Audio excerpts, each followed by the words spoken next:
Well, good morning, afternoon, evening, everyone. Welcome to the very first edition of Networking While Social Distancing, kind of a new idea of what we can bring to you on my vlog, especially while we're in these remote work conditions. This is the first one of them. I have a few more in the works, so please tell me what you think and if you like this format. I'm very pleased to introduce Gina Colia-Lotz from our very own Hartford Community College. Welcome, Gina. How are you? I'm doing okay. Friday, so my kids are quiet at the moment, so good. Can you just give us a little bit of introduction? Tell us about yourself, both personally and professionally. Okay, so I'm the instructional services librarian at the library. So my role is I coordinate all of the instruction we do through the library. So we have classes come in and get information literacy instruction, also all of our instructional resources, the online tutorials and citation guides and other types of instructional support that we provide. We're embedded in courses on Blackboard. I'm also currently still in the role of interim library director. And I'm also co-chairing the self-study process, as you probably know or might know, with Lisa Tittle. And personally, I have 3 children. 3 boys. My youngest is 7. He loves Minecraft and has basically been playing Minecraft 24/7 for the last 4 or 5 weeks or whatever it's been. So that's why I have Minecraft in the background here. My 11-year-old also likes Minecraft. My oldest is 15, and he's in 10th grade. Just trying to get through the day, back to my stay-at-home mom days of feeding everybody and cleaning while also trying to work from home. So that's what I've been doing. Well, thank you. And what struck me with your introduction is you're wearing a lot of hats professionally, and then you're also wearing a lot of hats personally. Do you have any advice to our colleagues who are working from home and juggling that professional responsibilities with personal and family responsibilities? You know, how are you managing? So there's a lot of stress going on everywhere, and there have been some stressful days here for me as well. And then when that's happened, there was one day where I just said I need to take 4 hours of annual leave, which seems silly, but I knew I needed 4 hours in the morning to just focus on my kids. But knowing I didn't have to be on the clock with work, you know, like it made me feel better that I wasn't shirking my responsibilities and I was just taking that time off. And I'm just thankful that I even have the flexibility I have in, you know, where we work, that we still have our jobs, that for the most part, you know, the leadership, Dr. Jackson and everybody has been so understanding, and, you know, what she said in her emails about balancing home and work and taking care of yourself and just that self-care being important. I mean, we're really lucky to have that kind of, I guess, approach. And I agree, yeah. You know, those values. So I can't help but just feel grateful every single day, no matter how chaotic it sometimes gets, but it's tiring doing the online meetings for some reason. Everyone's saying that, like, I don't know if anyone studied the psychology behind it or why it's exhausting, more exhausting doing a video meeting than in person. But somehow it is. So I don't know if I have great advice other than do what works best for you and your family, and just be grateful for what we do have.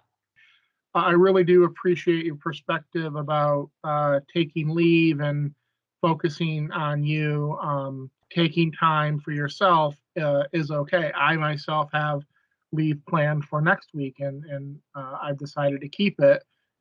And then also, I agree with you that it's okay to feel like, you know, we don't have everything together, and, you know, again, this is a new environment for all of us. We have so many hats, so that's okay. And the third thing, I really liked what you said about, you know, thank goodness we have a job and an employer that's still keeping us working, and that, you know, we can still commit to our students and do what we do.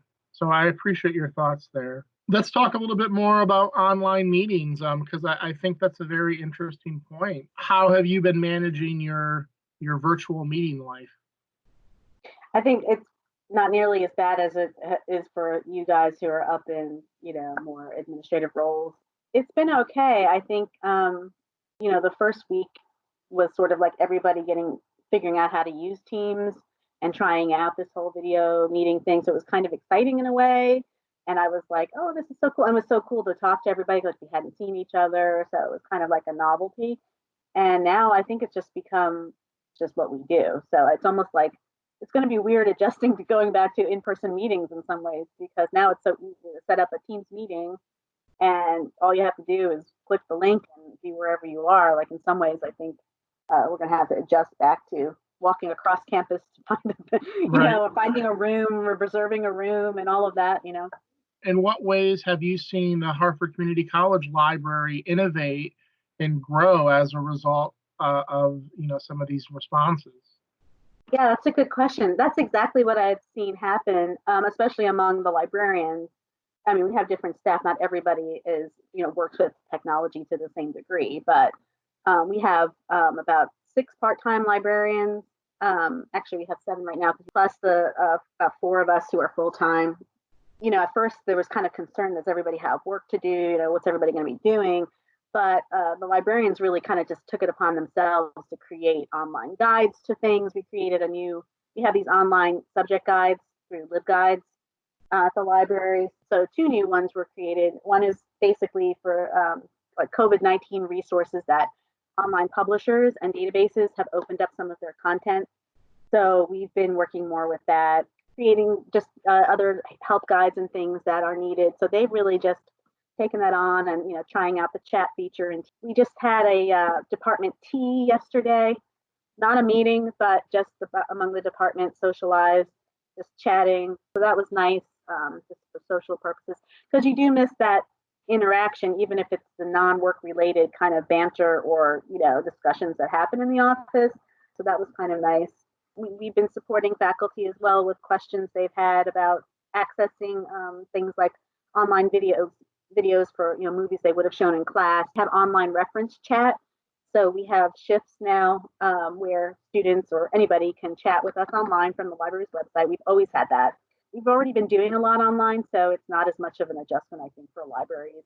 Do you see things that you think have changed in the recent weeks that will probably stay changed, or things that'll never be quite the same the old way again?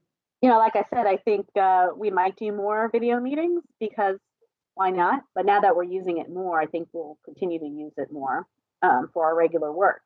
You're on the library side of things, a librarian, now a co-interim director of the library. So do you have any sort of advice that you would share to those who are in our higher ed profession, taking that leap from just a role to really a college service type position? It's been so easy to get involved at the community college level, I think, because we do wear so many hats. So I think we have to multitask and do lots of different things. And we're just a closer knit community. So really the opportunities are just always there, it seems. I think because of my role in coordinating our instruction at the library, I was always kind of the go-to for things campus committees having to do with instruction, which is that's what we do as a campus, right? So I was right away on the learning assessment committee. Then I got on the general education committee. Then I ended up co-chairing the general education committee. But I find that faculty they've always embraced me on the committees and my expertise, and just being confident about what we have to contribute. Because I think at first, maybe when you start in a role, you think, well, I don't know if this is relevant to me, to what I do, if I really have anything to contribute. But everybody does have something to contribute, because we're all kind of in our own little silos a lot of times, what we're doing. And you don't necessarily know that what you're doing, how that might impact other people, how it impacts faculty, or how it impacts committee decisions or other things going on campus. So it is really important for us to have that cross discipline type of arrangement on committees. That's why the self-study, we have the 7 working groups for the self-study for middle states. So it really is important, whatever your role is, to get involved. That's the only way that we really improve on solving problems, I think, is having those different perspectives and those creative approaches to things. it's amazing how somebody coming from a certain area will have a way of thinking about something, whether they're more even just within the library, and even more so outside of your own department. But we have about 22 staff members at the library. So we have people who work in technical services, we have people who work in public services, in some cases both. Everyone has different ways of thinking about things, or think about things that, oh, well, if we do that, that's going to impact this or that. So I think people, if you're willing to volunteer and be involved on our campus anyway, like, people are welcome, just welcome you, because everyone's in a lot of ways overtapped for, volunteer work, committee work. Sure. So it's really easy to get involved. I think one thing that we don't do as well at community colleges, though, is publishing. So that's kind of my thing. It's not the main focus as a community college. Our focus is instruction, but then we're not sharing a lot of what's going on in the classrooms. So I'm big into scholarship of teaching and learning, and I published a few short things from the library, but I think sharing what we do at community colleges is so important, and just getting out there, finding journals or publications where we can share what we're doing. It might seem like, oh, this is nothing new, like this isn't really worth contributing or, writing about, everybody knows this, but that's not the case. So when we share more about what we're doing, people are interested. People are really interested in community colleges. I do appreciate that we have the library heads this up, but we have a program to acknowledge faculty and staff that have published in the last year. Yeah, and actually that was started by the library, by Carol Allen, our previous director of the library, the scholarly and creative publications. Yep. Acknowledgement program. So every year, put out a call for people to, send in a nomination or, to submit your work, and then it's reviewed, and then there's an acknowledgement at convocation for people who published within the last year. So you mentioned the self-study a couple of times, and we know that you're in one of the co-chair roles for the self-study. So you have a captive audience. What do you want us to know about the self-study? I think the main thing that we keep stressing is that this really is an inclusive process. Everybody, even if you're not on the self-study committee, we have about, I think, 80 people or so on the whole committee.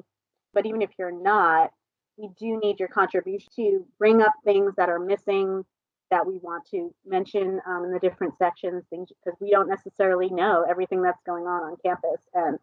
And that it is also a process about self-reflection. It's not, I think Middle States is trying to get away from, people's sort of attitude about it. It's like, oh, we just have to make sure we're not dinged, and, being afraid of Middle States and what they're going to do, and are we going to be reaccredited, and that's not what Middle States is asking for. They've really, I think, altered their approach a little bit in the way they're training the self-study chairs to really, one thing they said to us was, we don't want institutions cherry picking information. It's very clear to them when information's been cherry picked and certain things are not mentioned, but that's not the point of the whole process. The point of the whole process, yes, it's to be reaccredited, and we will be reaccredited. There's no, there's no real danger that we're not going to be reaccredited based on where we are with as a college. So the process is really about us looking at what we're doing and seeing where we can make improvements, and then making those recommendations. And Middle States wants us to have that attitude about it. This is supposed to be about getting an opportunity to hear that feedback from other institutions, and to be honest about that, and show that we're looking to grow and improve. Like, that's the whole point of it, is to show we're embracing growth and really looking at ourselves and reflecting and being critical. So what is the next deliverable or next thing for the self-study, and when will that happen?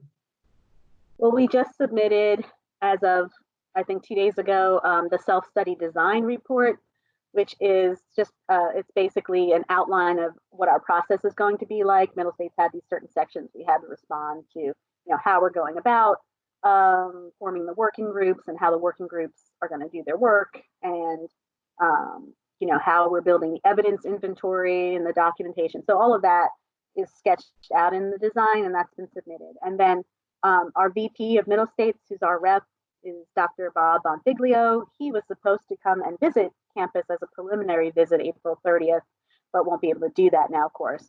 So that was going to be an all-day visit, and there was going to be an open forum, but that won't be happening. There's just going to be a video meeting for like an hour and a half with just the co-chairs and the steering committee. And he'll give us feedback on that design document, and the document's supposed to be to guide us through the process. So that's the latest deliverable. We're asking, working groups are supposed to be completing one minor report related to their standards that we're going to be looking at as a steering committee and just seeing if we need to adjust things. So that's for May. So most of the work is going to probably be happening in the fall, where by December we should have basically all the work from the working groups coming in, and then we start creating the draft. So that's kind of. Yeah, I'm on the working group for Standard 1, Mission, Vision, and Values. Shout out Team 1, whoop, whoop. And so, yeah, we are looking at all the standards that go with Standard 1, or all the criteria, and each of us are providing information on individual criteria. We're meeting to, talk about that and roll that up into a report. Yeah, there was some concern about delays and, with us not being on campus, and, is Middle State's going to sort of extend the deadlines for things, but they're really, we got the design document done, so there's no reason to delay that. Ours is not until 2022. So we really have time built in here. We had the time anyway, so we're not stressed that we're falling behind at this point anyway. So to keep things lighthearted, I was wondering if you had a superpower that you could use at work, what would it be and why? I don't know. I couldn't really think of anything good, honestly, other than being able to tune out distractions so that I could focus at work a little bit better. I'm gonna read into that to say that you would like the ability to freeze time, but in a manner where you could still work and be productive while time was froze, and then unfreeze it at your will. Ooh, that sounds much better. See, that's much more creative than I could come up with. I like that. That would be awesome. Sign me up too. That goes back to all the hats we wear. I think we can all relate. Well, Gina, thank you for your time this afternoon. Do you have any thing that you want to share or plug? Let's see. What do I want people to know about the library? One thing I like to bring up to people, if you haven't come into the library physically in a while, make a point of just walking through there midday, like, between 11 and 2 or so, especially during the week, when the semester started, and, during the main parts of the semester. And it's really, I think, sort of fulfilling to see all the students in there working, because you see that, sometimes students are socializing too, things get a little loud in there sometimes at certain times of the year, but for the most part, if you walk around, the students are working. They're on the computers doing papers, they're doing research online, they're working in groups, they're in the study rooms, writing on the dry erase boards, drawing things, and, doing math problems, and collaborating. There's groups in the One Button studio downstairs creating videos for classes. And I think when you walk through there and you see that, you're reminded about why we're all here. If you're ever feeling disheartened about students, or, anything about the college or the purpose of what we're doing, I think the library is a great place to come and see them really working. The dedicated students are in there doing their work, and it's always uplifting to me to just kind of walk through and see that and remember that that's what we're all here for. That's great advice. And I do enjoy seeing students in the library, still kind of in that academic learning environment. And it's always, like you said, inspiring to walk through there and see that. Absolutely. I'm so glad you said that. Well, I think we'll end it here. Again, thank you for your time. We appreciate you being on with us. Thank you for inviting me. Not a problem.